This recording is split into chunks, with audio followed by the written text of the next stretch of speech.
Hey guys, Paul here with VHScollector.com, finally bringing you another video, but it's not a review. This is going to be a basic video on updates with the website. I haven't done a video dedicated to the website in a very long time. I actually haven't done any videos since the beginning of the summer, but especially updates about the website specifically.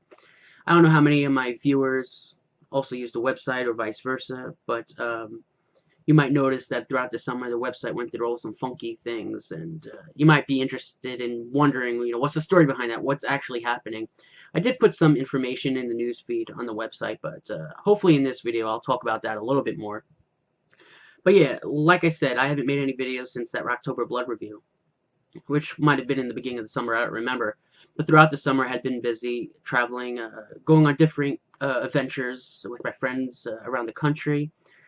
I found myself as an extra in a movie. I was interviewed for a documentary, and I found myself in a cabin deep in the woods in the middle of nowhere in Georgia, scanning video covers. Now that's an interesting story to tell. Probably won't get into all that here, but certainly I could probably make a video on that alone. But what ended up happening is that some guy contacted me on VHScollector.com, and he said, if you're ever in the Georgia area, swing by my place, we could scan some stuff. So I thought it was kind of weird, but I said, hey, my friend and I are going to go over there. We'll just see what's going to happen, So we went over there, and it was kind of creepy, down this dirt road in the middle of nowhere, and here's this guy living in this little cabin that looks like it's straight out of the Evil Dead. Really, really scary for a moment, but this guy is pretty much a hermit, a recluse, and he lives in this cabin in the middle of nowhere with crates and crates and crates of video cassettes scattered throughout his house. It's an incredible sight, certainly. I didn't take a lot of pictures of it because I didn't want to. I thought it would be kind of intrusive to start taking pictures of this guy's house. But I did get a little bit of footage of us scanning scanning covers at his house. So that was certainly an interesting experience, and he had such an incredible collection. I really wish I could have scanned everything. He had stuff from labels I never heard of. This guy was so incredibly informative. Pretty much what happened from what he told me, he had a car accident when he was much younger. So now he lives his life on disability, so he doesn't work. So he spends all his time in his cabin, I guess, buying videotapes, collecting videotapes and stuff. Totally a sweet guy. Strange guy, but he was totally cool, and I totally appreciate him allowing us to scan some covers. I really would love to go back there again and do it. But yeah, that was certainly an interesting detour on my adventures throughout the summer. But also in the beginning of the summer, even while I was on these road trips, I had found a new developer. And what ended up happening with the previous developer, 5 years ago we started VHScollector.com. This past June was the 5th year anniversary of the website. And so we originally had the original developer. I found him on Craigslist, and he laid all the groundwork. Everything you've noticed about the website up until the beginning of the summer was from the previous developer. But in 5 years, there wasn't much progress on the site. And I really liked the original developer, but he had such a really busy life, and he was cutting me a deal on a lot of the work.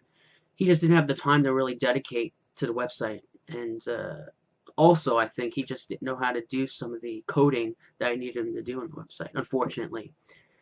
So I was just kind of waiting and waiting, and it got to a point where I just couldn't wait anymore. This website has so much potential. Had so many grand ideas, and people were suggesting really cool ideas to me. I couldn't just wait for this guy to get around to possibly doing it. I even offered him more money on several occasions, and he wouldn't even take it because he knew he couldn't really get the work done.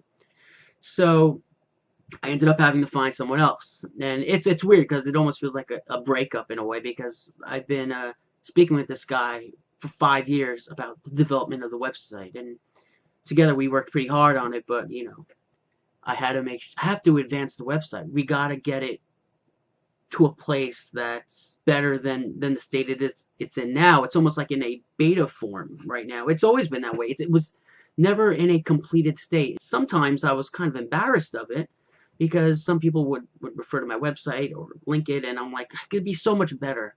right? It could look so much better. There's so many interesting tools I want to add to it, features, and I was just waiting forever for this previous developer to just get around to it. So I knew how to find somebody else, and we did. I found a guy off of one of those freelancing websites. When you put an ad out to look for a web developer, my gosh, you get a lot of people from all over the world, mostly India. And I'm like, well, I don't think I'm going to go that route, even if it is cheaper, because I want someone who's passionate about the material. So I put the ad out, and it pretty much said you have to be interested in cinema and films and archives and all these things. And I found a guy. And so far, it's been awesome. This guy's been great. He could pretty much, he knows his stuff. He's much more skilled than the previous developer. I have a lot of respect for the previous developer. He got the website off the ground, but this guy is really going to take the website where it needs to be, right? So part of the process of working with a new developer was, well, first we had to migrate the website to a new server. This is all going to be probably boring talk for some of you guys, but for people who use the website regularly, you might be interested in hearing the backstory of all this, because you might have noticed all the weirdness happening with the website throughout the summer. But originally, the website was on the original developer's server, and of course, since we're not using him anymore, I had to migrate it to a new server.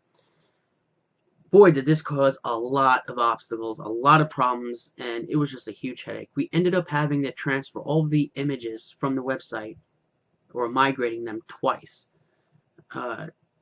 Terrible. It just caused the website to shut down all the time. Images went missing.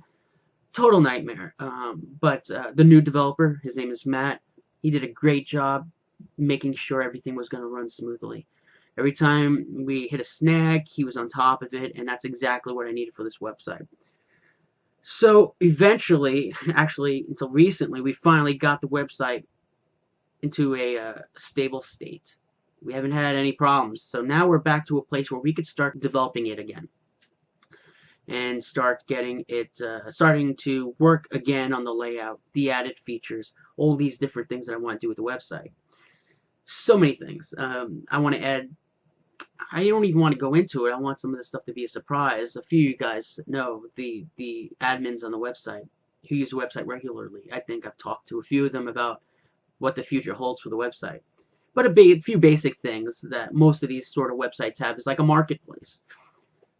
Discogs, the laserdisc database, soundtrack collector, all these websites have a marketplace where you could buy and sell, whether it's laserdiscs, records, or whatever. So obviously that's what VHScollector.com needs. That was on the agenda from the get-go. It's just taking forever to get there because of the previous developer. I think development on the website is going to be at a much faster pace, hopefully now. So, but yeah, all kinds of cool developments, and there have always been bugs on the website. Things like with creating collections and wish lists, different problems or issues that people reported to me. Hey guys, I'm well aware of them. I use this website regularly, and I futz around with it a lot, and I know all the concerns and all the issues, and we're working on it now. But another big feature that we're adding to the website, and this was another idea I had from the get-go, we just couldn't get it into place yet because of all the problems that we were facing, was having basic users be able to edit the content on the website, not just the content moderators. Right now the website has about 4 or 5 content moderators, and these guys pretty much have access to all the content on the website, and they can edit it to make corrections and so on and so forth. These guys have been great, most of them, and they've been there since day one of VHScollector.com. A few of them have even been with me since Slasher Index, which was the prototype of VHScollector.com. So these guys have been really loyal to the project, and I appreciate it so much. But we need to create an environment where all users can edit content. But in a way like IMDb. You can edit content on IMDb. I don't think a lot of people know that, but you can. But it all has to be approved. It has to go through a moderation process, and that's what we're doing on VHScollector.com. So you can edit the content, but we need to be able to moderate it, because there's vandalism or someone makes a mistake, they upload the wrong cover, whatever. We need to be able to revert to previous versions, so on and so forth. This is the sort of model that Discogs uses. Discogs is pretty much how it's pretty much an inspiration for VHScollector.com, soundtrack collector, laserdisc database. You guys know what I'm talking about. There's a ton of these types of websites, and that's the end goal of this. In fact, if anyone's interested, VHScollector.com, the last time I checked, which was a few months ago, we're actually getting more traffic than Laserdisc Database, which is an incredible honor, because I think that website is just phenomenal. I have so much respect for those guys. I'm not a Laserdisc collector, but the sort of database that they've been able to create in the marketplace, and it's just incredible. And that is the direction that VHScollector.com is ultimately going to go. So yeah, so that's what we're doing right now with the VHScollector.com site. As some of you know, I pay out of pocket for all this. I also, the website has affiliate links with eBay and Amazon, right? And that covers some of the hosting fees. Doesn't generate a lot of income. So yeah, I pay out of pocket for most of this. I think the most in donations we've gotten since the beginning of the website was around like $500 to $600 altogether. And I probably put several $1,000s into this, probably more than that. I might not want to admit how much money I put into this. It's been a lot of money, but we are going to create a donation page on the website. I'm probably going to make a separate video about that, because we're definitely going to need donations. I mean, if you want to see major progress on this website at a faster rate, then you need to help me out and possibly donate. I did a GoFundMe campaign a while back, and it generated like $400. It just didn't do much to help push the website forward. Partially, it might have been my fault. I didn't really market the campaign that well, but I might do that again at some point. But the website, as it grows, becomes better. I think we're going to attract more people. The traffic keeps growing every day. We got tons of users on the website, and I'm seeing new users join all the time who are interacting in the forums. Forums need an overhaul, so I totally understand the forums stuck on the website, but they're usable, and people go in there and they make posts and everything, which is interesting. Just because they're so bad, we have a lot of ideas for the forums, certainly. Pretty much basic forum stuff that all the other websites have, like Blu-ray.com, whatever. But eventually we're going to get to that. But we are getting a lot of interest in the website, and I'm hoping that once we get the donation page up, people will be able to donate. But if you can't donate, use the Amazon and eBay links on the website. We get a small commission every time you do that, and it goes back into the website, certainly. So that would be a huge help for anyone who believes in what we're doing here and wants to see progress at a faster rate with the website. At some point, I have so many scans that I've taken, thousands and thousands and thousands, and I can't possibly upload them all myself. In fact, because I've been working with this developer, I haven't uploaded any scans in months and months. So at some point, we're going to have to create volunteer accounts and have people volunteer some time to help us enter all these covers into the database, because it's not just hitting uploading the covers, but it's also putting all the relevant data in. Things like keywords, the IMDb link, alternate titles, the original year, and all these things. That all has to be put in there. And I'm going to need a team of people to really help me with that, because a good friend of mine has, he's a diehard Laserdisc collector. He has a huge collection. And he suggested I scan all of his Laserdiscs. At first, I was going to remove Laserdiscs as an option on the website, but I thought, well, I thought that because it's already laserdiscdatabase.com, why do we need put Laserdiscs on VHScollector.com?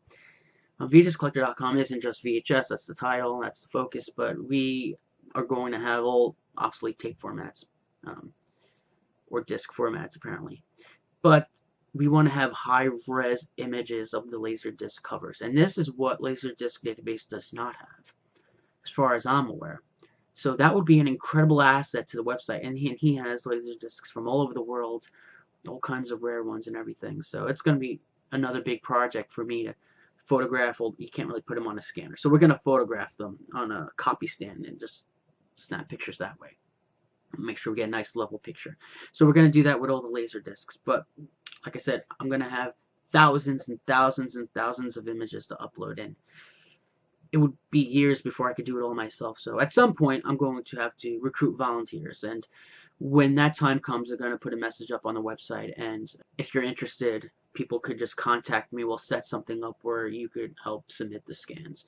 A lot of people want to contribute to the website, but they don't have a scanner, they don't have the technical know-how, or they're just lazy. Maybe this will help. If you want to contribute, you could donate your time, maybe. Everyone would appreciate it, so it would be really great. So what else is there? I don't know.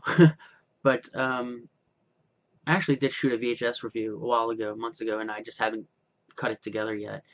I have to do that, and I've gotten so many cool Blu-rays and stuff that I could review, and I don't know, I've just been slacking. I guess I've been so busy with school, work, the websites, and all these little trips that I've been on recently. So I'm going to try my best. One of the reasons I got this, I'm recording this on a webcam. I used to use a nice DSLR camera. I still have the camera, but the webcam is so much easier. I just open up the program and hit record. Even though the quality's not as good, it's supposed to be in HD. It's one of the best webcams out there, and I'm looking at the feed right now. It doesn't look that good, but what could you expect from a webcam? But